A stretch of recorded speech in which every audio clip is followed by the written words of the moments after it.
Hello, and welcome to the Future Christian Podcast, your source for insights and ideas into what it means to live as a follower of Jesus in the 21st century. At the Future Christian Podcast, we talk to pastors, authors, and other faith leaders for helpful advice and practical wisdom to help you and your community of faith walk boldly into the future. Here's your host, Lauren Richmond Jr. Welcome to the Future Christian Podcast. My name is Lauren Richmond Jr. Today I'm pleased to be joined by Mark DeYmaz, a thought-leading writer and recognized champion of the multi-ethnic church movement. Mark planted the Mosaic Church of Central Arkansas in 2001, where he continues to serve as directional leader. In 2004, he co-founded the Mosaics Global Network with Dr. George Yancey, today serving as its president and convener of the Triennial National Multi-Ethnic Church Conference. In 2008, he launched Vine and Village and remains active on the board of his 501c3 nonprofit focused on spiritual, social, and financial transformation of Little Rock's University District. In 2019, Mark launched an academic partnership with Wheaton College, and he is an adjunct professor at Gordon Conwell Theological Seminary and Phoenix Seminary, where he earned a DMin in 2007. Mark has written 7 books, including what we'll be talking about today, The Coming Revolution in Church Economics. In 2018, he and his wife Linda have been married for 32 years and reside in Little Rock, Arkansas. Mark and Linda have 4 adult children and 3 grandchildren. Let's welcome Mark to the show. All right, welcome to the show, Mark. Is there anything else you'd like our listeners to know about you? No, Lauren, great to be with you today. Thanks for having me. Yeah, thanks so much for being here. For our listeners, my daughter is home from school. You'll probably hear perhaps a little bit grunting and moaning, perhaps, and cheering. She's doing some math prodigy, computer fun stuff while she has her assessment at school in a little bit. So appreciate your understanding there. Well, Mark, tell our listeners, if you would, just about your journey of faith, what it looked like you coming to faith and what that looks like today. Yeah, again, great being with you today, Lauren. You know, I was born out of wedlock, 1961, raised in a single-parent home with my mother in San Francisco, California.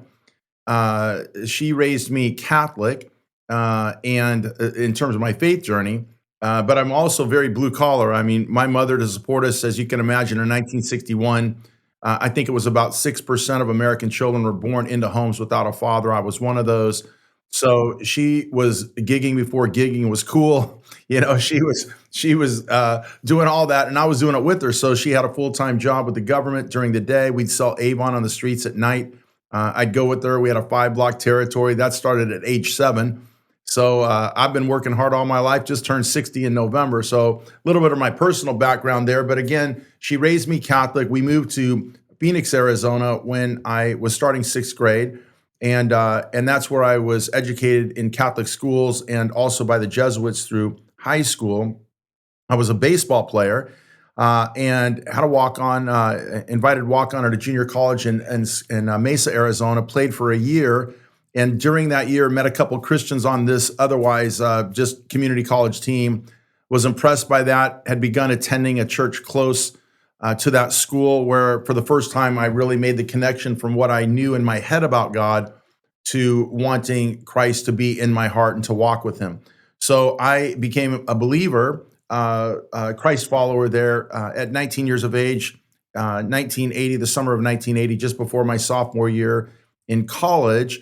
And after fall ball that year, I got a full ride scholarship to Liberty University. So Liberty was just 10 years old at the time, about 2,500 students. We were playing Division I scheduling. And so I went right into the starting lineup, finished 3 years there. And that's to say, in terms of the faith journey, I went from Jesuit Catholicism to independent fundamentalist Baptist indoctrination overnight, if you will. But a wonderful time there at Liberty. It was a great school at the time to attend.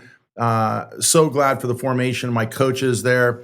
All that we learned. And on top of that, I feel like I was discipled by Keith Green. That's where I first heard his music and really felt like his passion was seeded into me. So I was too slow to get drafted 3 years later. And having said that, I had nothing better to do. I was a psych major, a church in Scottsdale, the one I had mentioned earlier, which was a conservative Baptist church, invited me to be their high school pastor. I had no idea what that meant, but I had nothing better to do.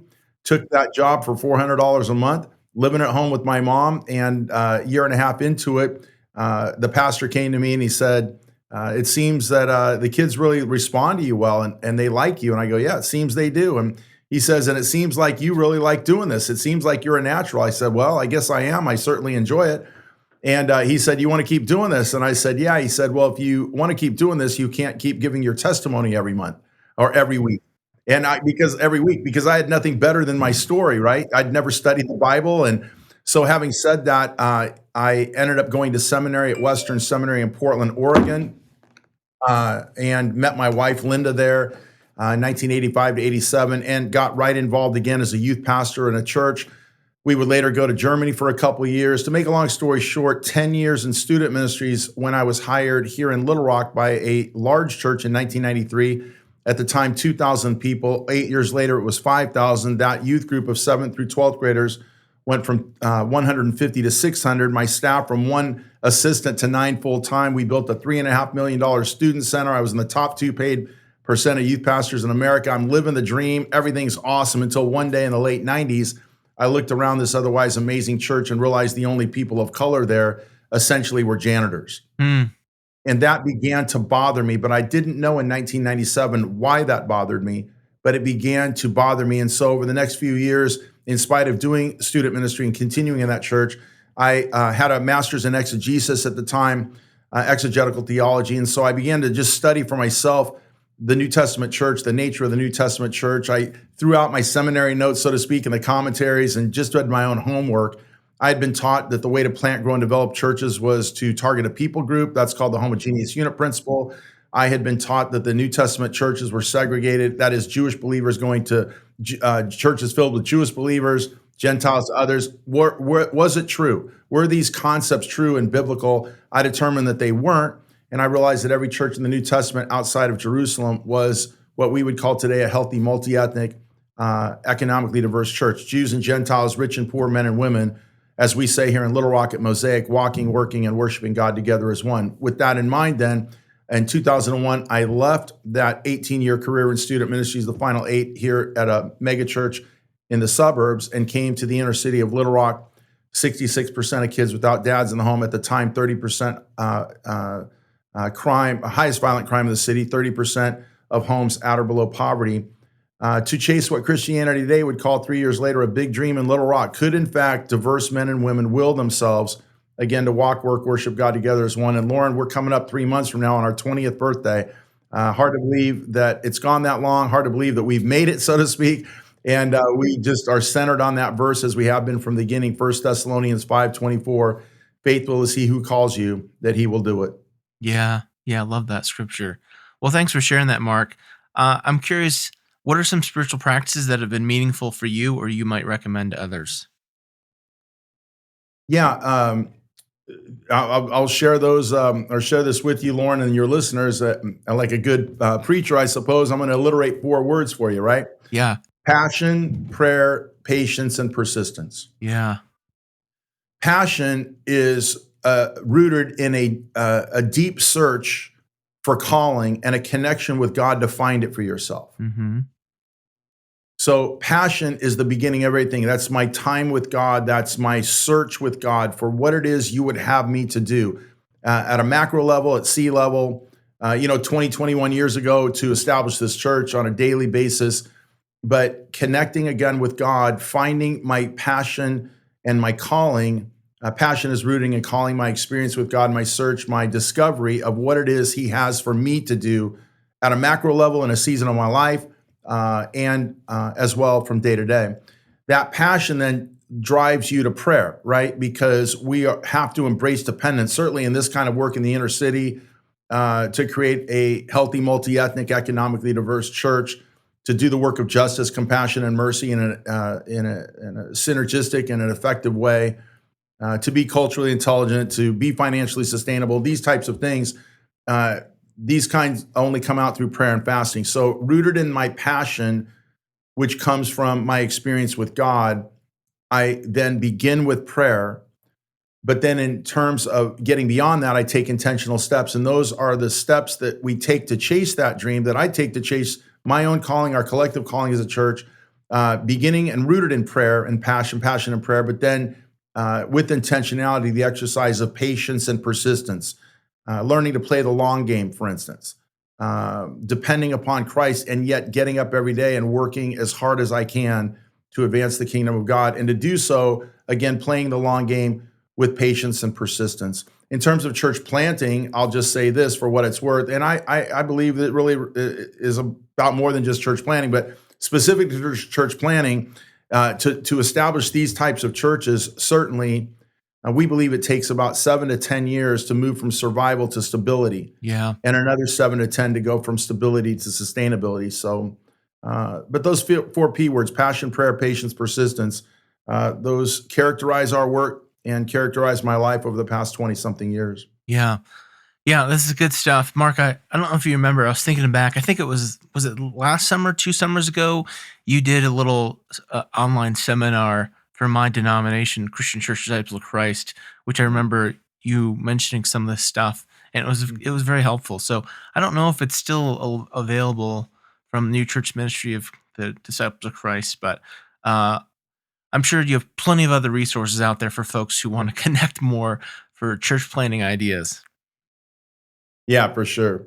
And of course, we do that through Mosaics Global Network, Mosaics, MOSAIX.info, for anybody listening that might be interested in that. Yeah. Well, let's talk about your book. So a few years back, Mark wrote a book with Harry Lee called The Coming Revolution in Church Economics: Why Tithes, Offerings Are No Longer Enough and What You Can Do About It. So first, I want to hear just kind of what brought about the book back then. Yeah, Lauren, actually, that book codifies things that we had been thinking about, practicing literally for 15 years or more here in the inner city. But as I was just describing, I came from a church 21 years ago here in town, upper class, professional, wealthy white suburbs, if you will. And in that time and era in the 1990s, and in that space, it's the old adage, money grew on trees. The more people that joined our church, we generated income. In fact, I remember sitting in one of the meetings where the elders of the church were planning the next year's budget, and they were literally calculating an expected amount of growth next year, and based on every person, how much income that would bring to the church. Wow. That's the world that I was in. I very quickly realized when you plant, grow, or develop a church for all people in the inner city, the more people that join your church, it actually costs you money. It was completely upside down. Yeah. And so with that in mind, we very quickly realized that tithes and offerings would not be enough Yeah. to not only get beyond survival to stability, but to sustainability. And particularly if we were going to be aggressive and effective at meeting the real needs of this community, food insecurity, immigration issues, poverty, all those things were back there at that time as well, mentoring young at-risk kids. If we were going to actually be aggressive and intentional about effectively meeting those needs, again, tithes and offerings would not be enough. So we had a choice, essentially. I had a choice. Am I going to build a church for 75, 100 people, make my nice little paycheck off tithes and offerings, have an assistant, have a janitor, and go about my business? Or are we going to develop an effective work, again, to really meet with intentionality the needs of this community? And of course, that's what we chose to do. And having said that, we realized we were going to have to develop multiple streams of income and not simply rely on tithes and offerings. That's a starting point, but not certainly the stopping point. And that's what we went on to do. So over those years, we developed effective strategies, established a nonprofit to generate grants and donations. Later on, we're able to purchase our own building, and now we leverage that space to generate income as well and to advance our mission. So what you hold in your hand now, published by Baker in 2019, is a book. And those ideas I first brought to the American church, actually in an ebook for Leadership Network in 2012, called Real Community Transformation, which then became a Thomas Nelson book called Disruption in 2017. And as part of that book, we broke out the section on economics and expanded it in the book, The Coming Revolution in Church Economics. So this is not mere theory. It's something we've been practicing for 20 years, or certainly a good 15 or so of that. And what we realized, and that's why we published the book, is that what we have learned and experienced in the inner city over the years related to the funding sustainability of our church was not just isolated to inner city or urban churches. Today, it's for every church. Yep. With the steady decline of attendance, with the steady decline of offerings, with the rise of the nuns, and of course, we wrote this book prior to COVID. Just for all these reasons, demographic shifts, changing generational attitudes towards giving and finance, and then on top of that came COVID. So it's like what we realized was more like maybe a 7 to 10 to 20 year revolution is going to be compressed into about 3 to 5, because of COVID. So that's the backstory on the book. Well, highly recommend the book Disruption for our listeners too. I have a copy of it here right in front of me on my bookshelf, and I definitely appreciated the writing there. So again, you kind of mentioned this here. You wrote this book pre-COVID, and you said that tithes and offerings weren't enough. And I'm just thinking, wow, has that ever been magnified? I think post-COVID.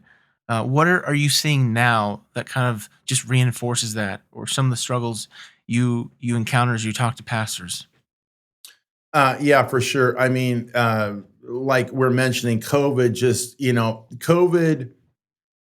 people could look at the chart, so to speak. So prior to COVID, just in terms of, and we're specifically talking the local church, pastors, ministry leaders, denominational leaders, they clearly read the charts, numbers, average attendance on the fall going down, tithes and offerings going down, aging population in their churches, facilities setting empty from week to week. All of that was known prior to COVID, and basically people would get together and bemoan all that, but they didn't do anything about it. And in a sense, there was no sense of urgency. In a sense, it would be nice for us to address this, but it's not necessary at the moment. And again, the old adage of kicking the can down the road, right? That somebody else will have to fix this down the road. But, right now I'm paying my bills and I got my kids in college and, whatever it was. So these things were known. You might even say it like this. It was known, but there was no felt need. Right? There was knowledge that the need exists, but no real sense of urgency. And the lack of urgency then allowed people just to have, quote, conversations about this, or to, in a sense, dream about this. What might it look like for a church to get beyond this? And that was kind of maybe the discussion. And of course, there's always outliers like myself and others that are, we don't have time to talk. We're getting after it. But then, of course, given all that we knew prior to COVID, and then COVID, it's like, it infuses the urgency, because now I literally heard, like, I don't know how many churches, I hear different stats and read different people on that. But just like COVID as a disease, as a virus, has killed people, right? So some people, there's the healthy people, they say, and healthy people get the virus and they die. But many people have also died or struggled post-COVID because they were already struggling with one health issue or another. So, that happens. Well, I'd say that's true for the church, right? So churches, there are probably a good number of churches that were already struggling, that already had, quote, health issues, if you will, and COVID knocked them out of the park. For other churches, it revealed that we knew we had a problem, but we didn't have a felt need or a sense of urgency, and that has risen exponentially. So now, as we work with churches and all that we do through Mosaics, of course, there's that sense of urgency, and on the one hand, and on the other hand, a sense that we need to do things differently. So even if you're not on your deathbed struggling to survive, on, if you will, the urgency side, on the other side, it's the urgency is there, but also the drive now, the motivation to realize there's a pre-COVID church and a post-COVID church, and we're never going back to pre-COVID ways. So, for instance, I just give you a couple examples on that other side. So, again, urgency because we're about to die, we got to fix this. Or, on the other hand, a sense of urgency that we can't do things the way we've done. There's a smarter way to work. There's better stewardship. I'm about to begin. I believe they said it's all but done, but a signed contract, so to speak. But in Georgia, there are 5 Methodist churches within a 5-mile square radius of one another. I've entered into conversation with conference leadership whereby they have asked me to help guide them so these 5 churches actually become one church with 5 properties. And then how do we leverage those properties for spiritual, social, and financial advance and repurpose the 4 senior pastors leading these 5 churches along with the varying staff to create one macro team. That's an innovative, disruptive innovation. I literally was called by 2 nonprofits in Texas yesterday, had a similar discussion, but they have 2 separate nonprofits. They're in a smaller town in Texas, and they're doing work, good work. Both nonprofits are doing good work with essentially the similar population, but one is more focused on children and youth, and one is more focused on adults. But they have 2 buildings, one's being rented, one is owned. They're separate entities right now, but they realize if we pool our resources and we combine our efforts, we could create one stronger, more synergistic, more sustainable work. And how do we do that? So those are a couple examples in real time of, on this other side, if you're outright just not dying and you feel that urgency, on the other hand, you're recognizing we cannot do what we've done in the past. There's a better way, and people are seeking out how to do that. So I want to ask you about a shift in mindset, and you've kind of spoken to it already. So do you think it's just like a sense of urgency and a realization that things aren't the same? We can't just go back to the status quo. Is that it? Or do you think there's more even than that? No, I mean, I think it's certainly not like, well, we can't go back to doing what the same is. But again, that's being said with a sense of urgency and with a sense of real recognition. Because again, prior to COVID, we could say, hey, we can't do things the way we've always done. I mean, who hasn't said that? Of course you can. We're not doing stuff in the 20th century we did in the 18th. So anybody knows that. But again, the drive, the urgency, the recognition, and the facts on the ground, so to speak, that are forcing that change, that have forced it. Just like prior to COVID, older people, people might say, well, I'm not on the internet. I don't go on, almost like a sense of pride. I don't have Facebook. I don't do that. I'm 70 years old, and what do I got? COVID completely changed all that. If you're a 70-year-old person in the church, I guarantee you're probably connected, and your church helped you. Any thriving church, any healthy church would have helped you connected, and you would have ran to that technology, whereas 2-3 years ago, you avoided it. Churches that weren't, just simple things like broadcasting their services, they figured out a way to do it. All right. So the facts on the ground related to COVID forced that as well. And so all of that's to say, as I work with churches, broadly speaking, there's 3 categories. There's the church, again, that's on its deathbed. It's in the emergency room, and they are looking for emergency room doctors to come in and can this thing be saved, right? That's one group. Then there's another group that is, in a sense, they're maintaining, but they realize and now there's that urgency. If we don't make a shift, we're dead. And then, of course, there's other churches that have used this moment to pivot and to ditch things intuitively and add things they weren't doing, and they're even better positioned coming out of COVID than they went into it. Yeah. There's a Methodist pastor around here who I've spoken with. I'll have to connect you because he's spoken to me about that kind of, he calls it the idea of a central cathedral model, but the idea of combining churches together. And a lot of mainline churches have really resisted that, but I think those are really good, just from basic principles of economy, combining resources to work together to strengthen and impact the communities. One of my favorite lines in this book you have, and I think it's still relevant, is that you think churches need to stop begging for money. So why is that the case? Yeah, just kind of clickbait in the title of the chapter there, Stop Begging for Money. It has to do with this idea that it's been our experience, if you've been in the church, if you lead churches, you're used to doing this. And apart from any challenging content or stretch feet, free your mind kind of exploration of other possibilities. The only way you get things done is to ask people to give. Mm-hmm.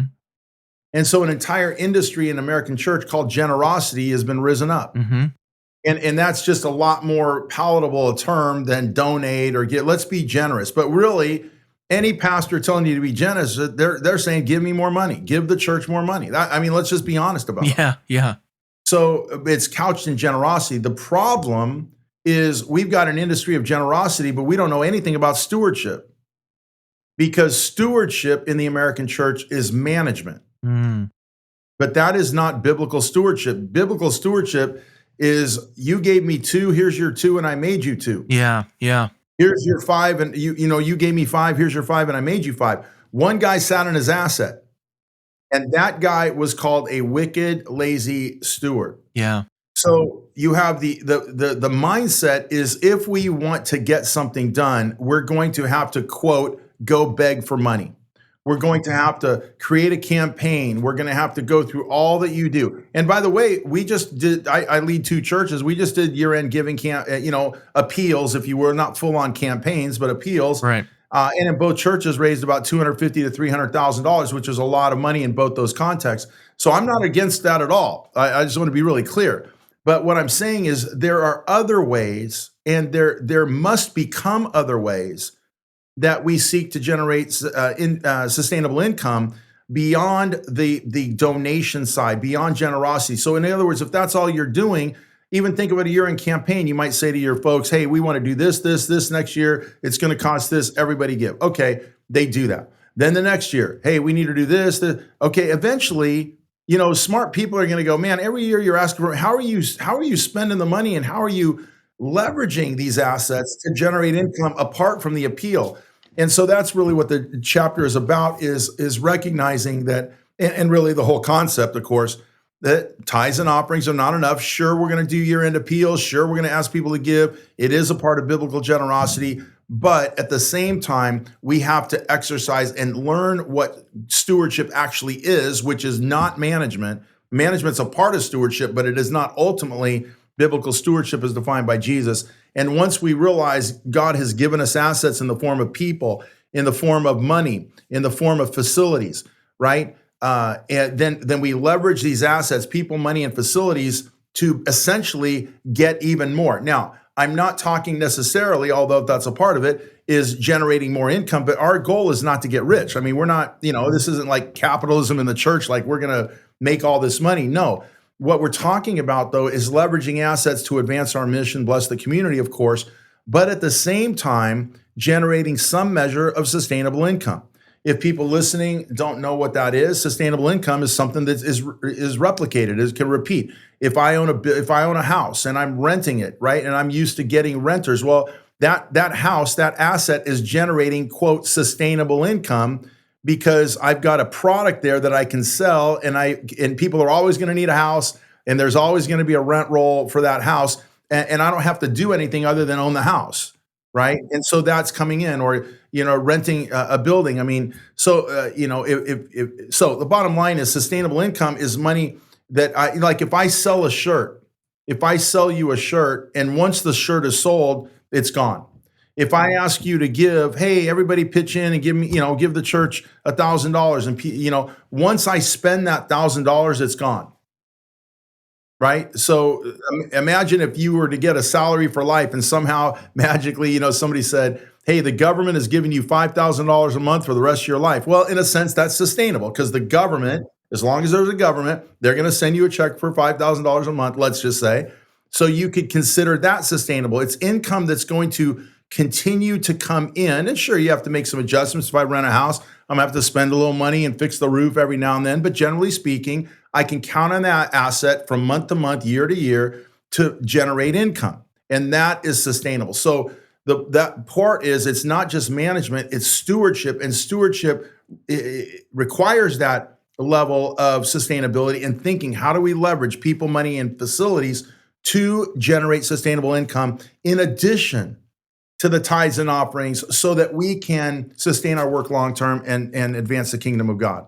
Yeah, I love this idea of leveraging assets. So let's talk specifics if we can here, because you talk about two themes there of as I hear it, multiple streams of income and then leveraging assets. So talk about some practical examples of how, and maybe first this might be kind of a culture shock to some pastors and leaders, the idea of assets, church having assets and leveraging them. So maybe talk into that a little bit more, and then give some practical examples of what it looks like to leverage assets to create income streams to do ministry.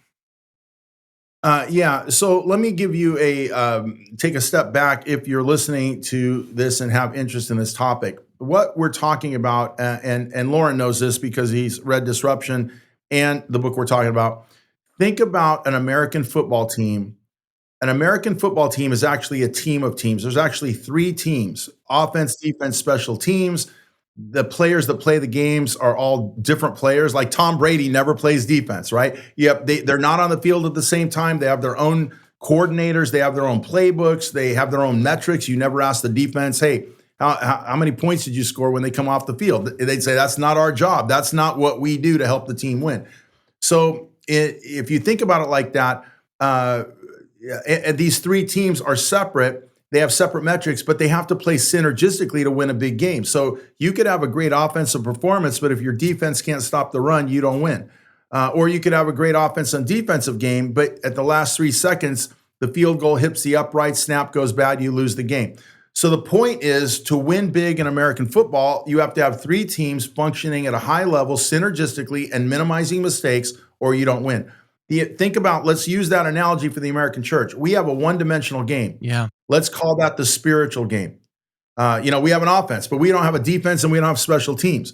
We have to build out a three-legged stool, if you will, to play and be effective in the 21st century. A spiritual team, a social team, a financial team. Now, what does that mean? The spiritual team is the church, of course, and the playbook is evangelism, baptism, discipleship, small groups, worship, all the things we do under the church.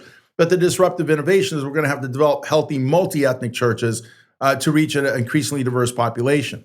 But the second leg we advocate is that church creating a separate nonprofit, not a specific nonprofit that focuses on one issue, but an umbrella or general nonprofit under which you can develop multiple programs under that nonprofit for a variety of reasons.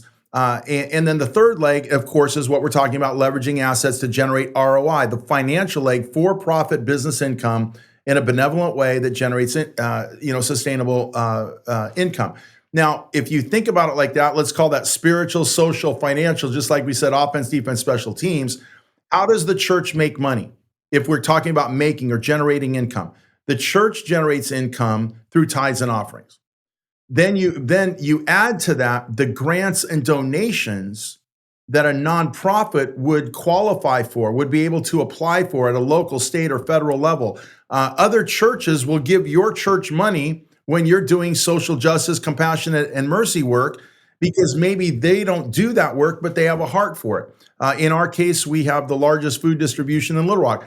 Literally right now in our facility, there's people from that very large church in the suburbs that I used to be a part of are down here packing the food boxes, the dry good boxes for Tuesday distribution next week. So churches send money, they send people to the nonprofit, but if it's under a church, they won't do that. Yeah. So you open up new doors and possibilities by creating this umbrella nonprofit that lives synergistically like two sisters in the same house to the church.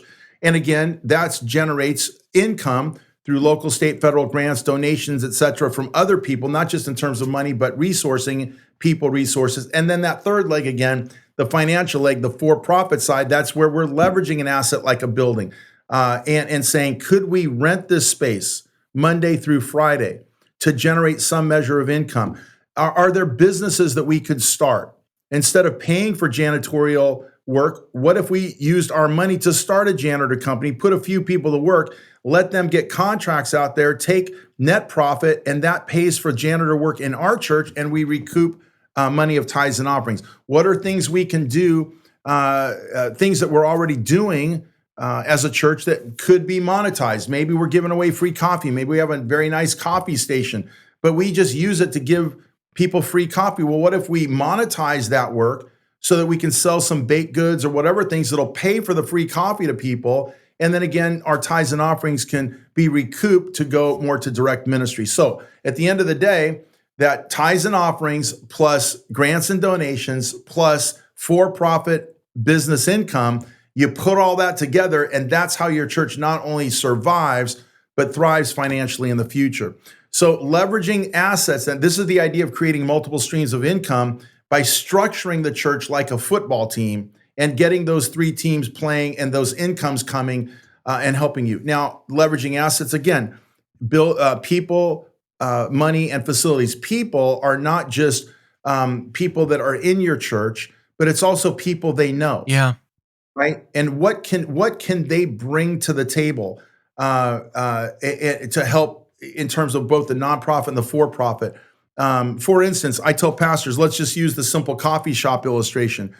If you're a pastor, you don't have to be thinking like this. You weren't trained to think about it. That's probably not why you got in ministry, to run a coffee shop. But again, you got people that are business people around you. Potentially, you prayerfully find your way to them and say, look, I got $3,000 a year walking out my front door in the form of coffee. If I give you this space and on behalf of the church, do you think you could monetize that so that we could at least generate $3,000 a month to pay for the free coffee? I'll have $3,000 a month for VBS in the summer. And if you can make a profit for yourself, fine. So we have connections and people. We've got to leverage those assets. Business leaders and strong leadership in American churches today are sick and tired of being the employees in a company owned by the pastor. So in other words, let's say you got some business person and they got a little shop, they got 5 employees, they're running a successful little micro business. And you say to that person, hey, can you pass out bulletins?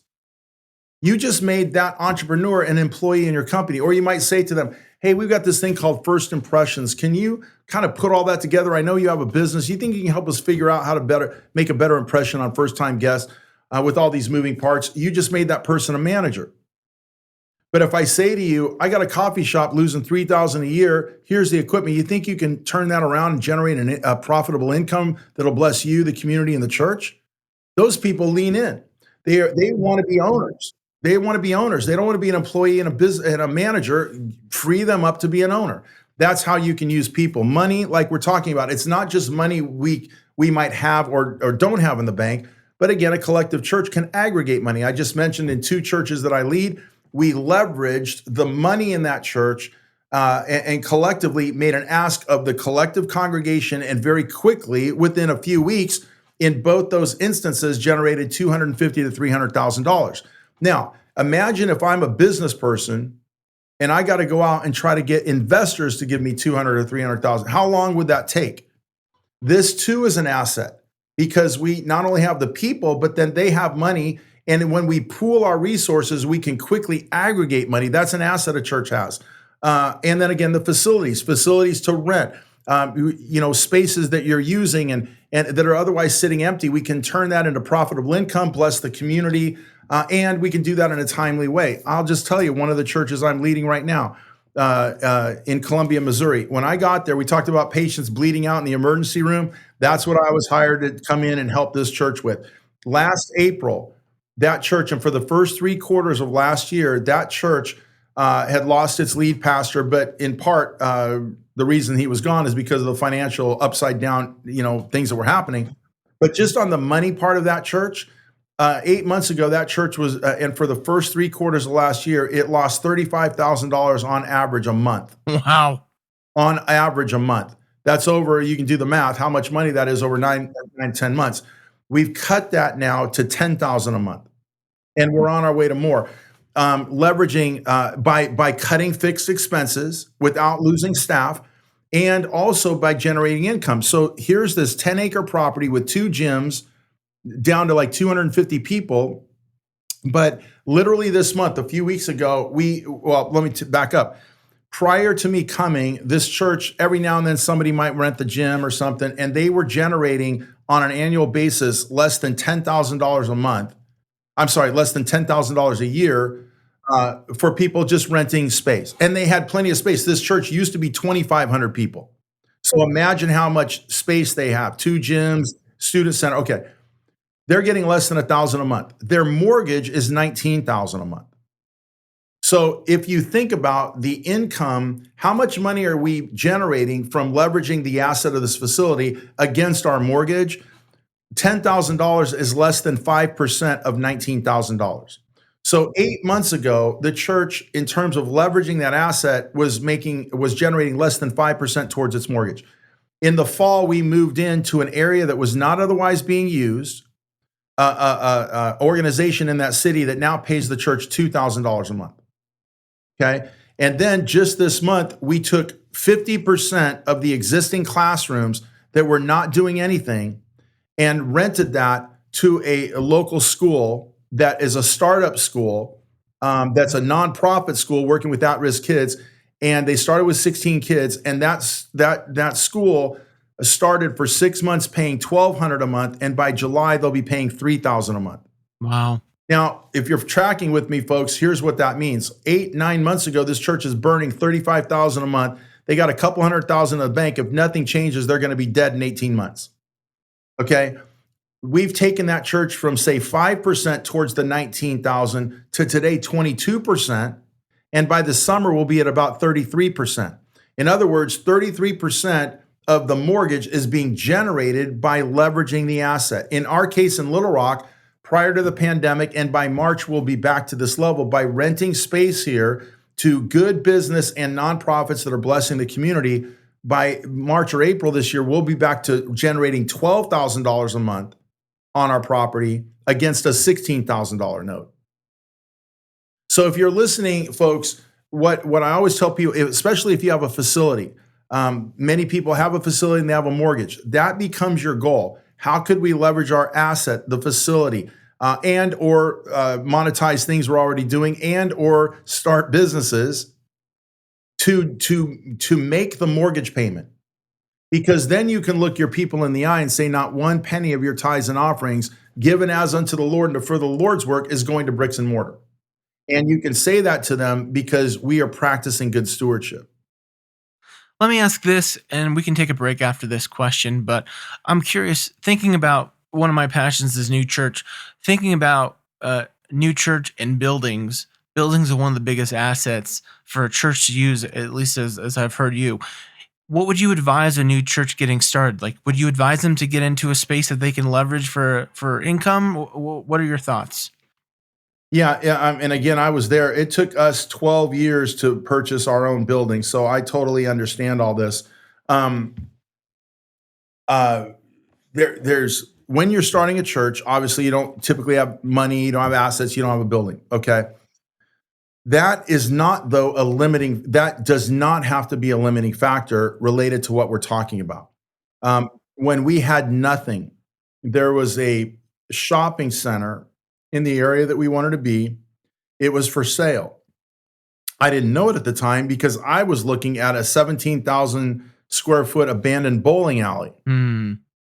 I wanted to I inquired about the bowling alley. I just knew God would give us the bowling alley. I inquired about the bowling alley, found out it was attached to the entire shopping center. So they said, you can't just buy the bowling alley, which of course I had no asset at the moment, but or money to buy the bowling. But I just wanted, I thought if we could get a number, maybe we could chase that somehow. So I found it's attached to the whole center. They said, how much you want for it? For the center, you have to buy the whole center, and they wanted $4 million. Well, of course, we're brand new. We weren't even a church, 60 people, whatever. So I went to two businessmen in the city that I knew.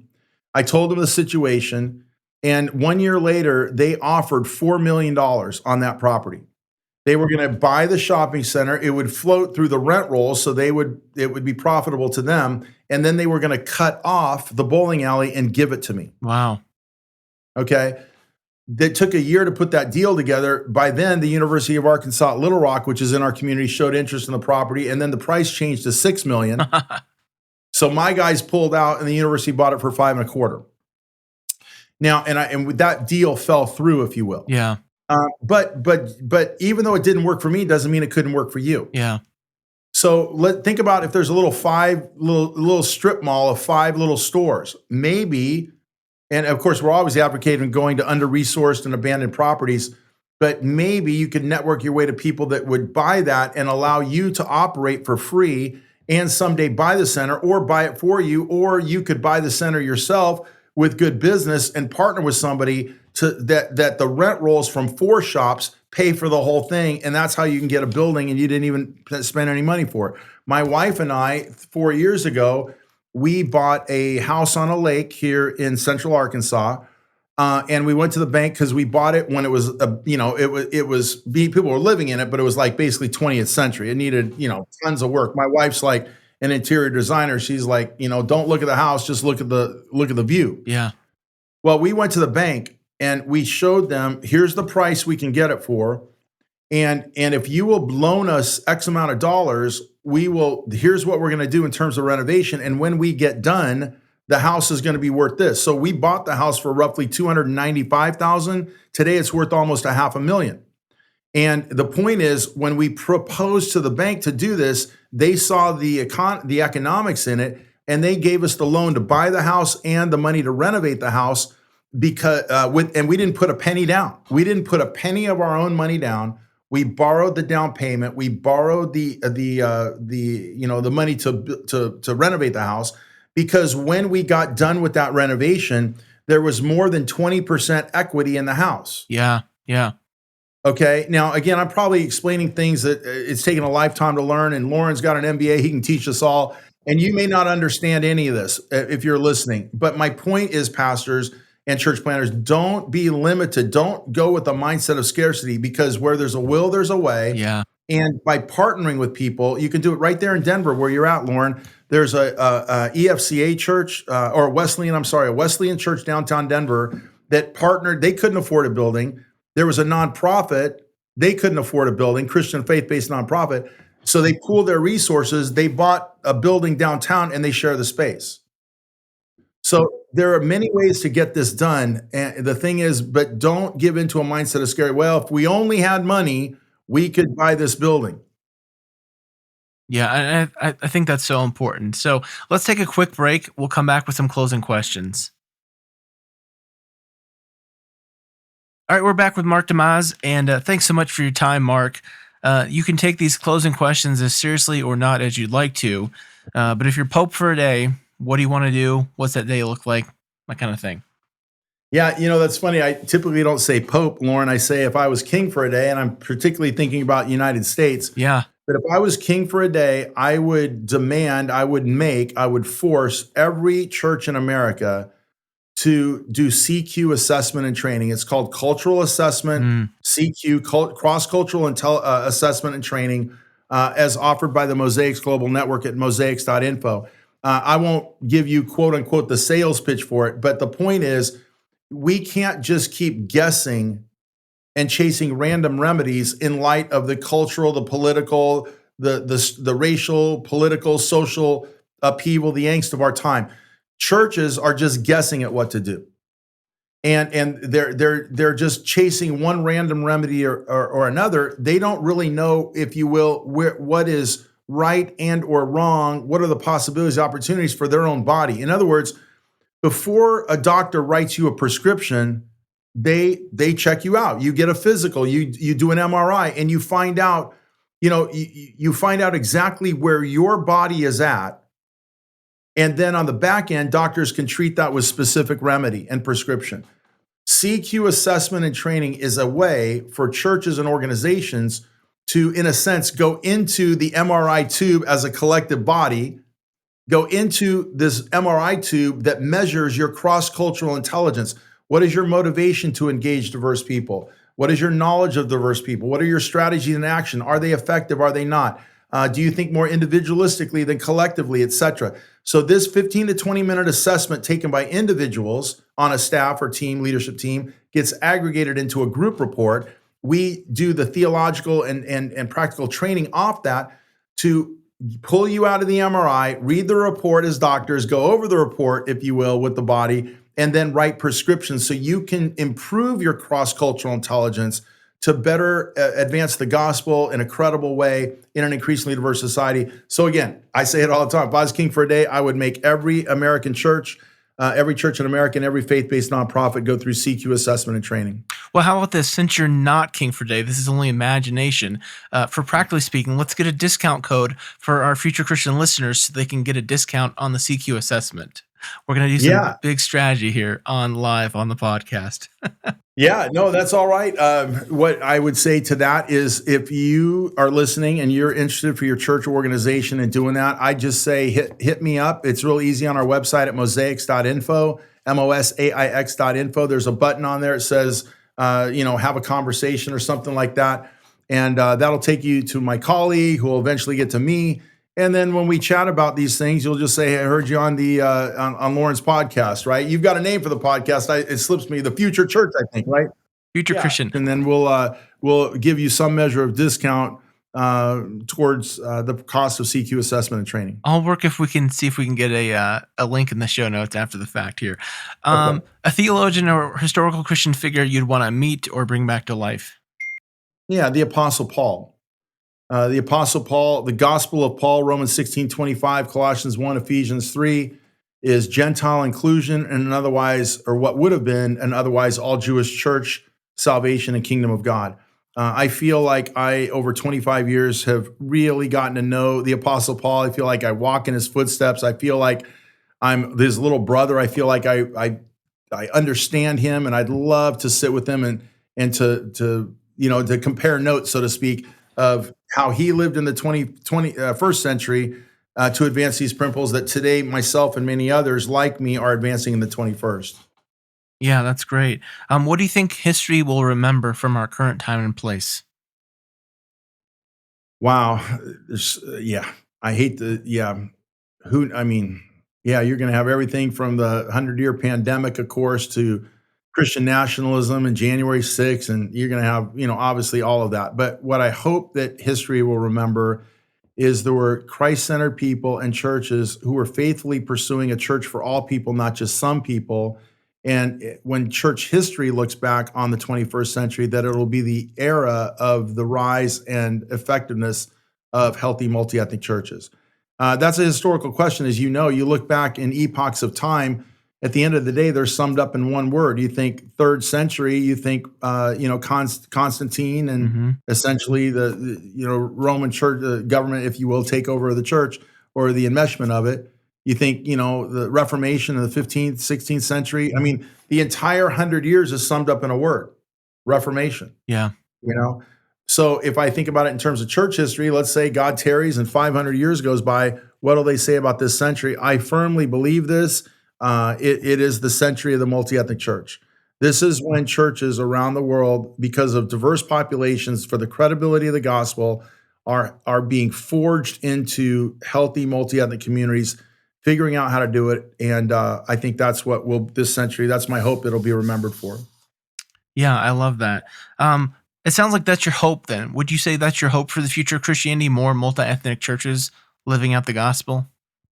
Yeah, for sure. At the collective level, of course, I think at the personal or individual level, it's really this ongoing, search for, if you will, pure Christianity, the essence of the gospel, love God, love your neighbor, walking that out in increasingly complex challenges to our times and culture. I mean, you can talk about it from LGBTQ related to that, and with people coming out of the closet as they have, so to speak, over the last 50 years, and the church now having to wrestle with that, get much deeper in terms of understanding on that.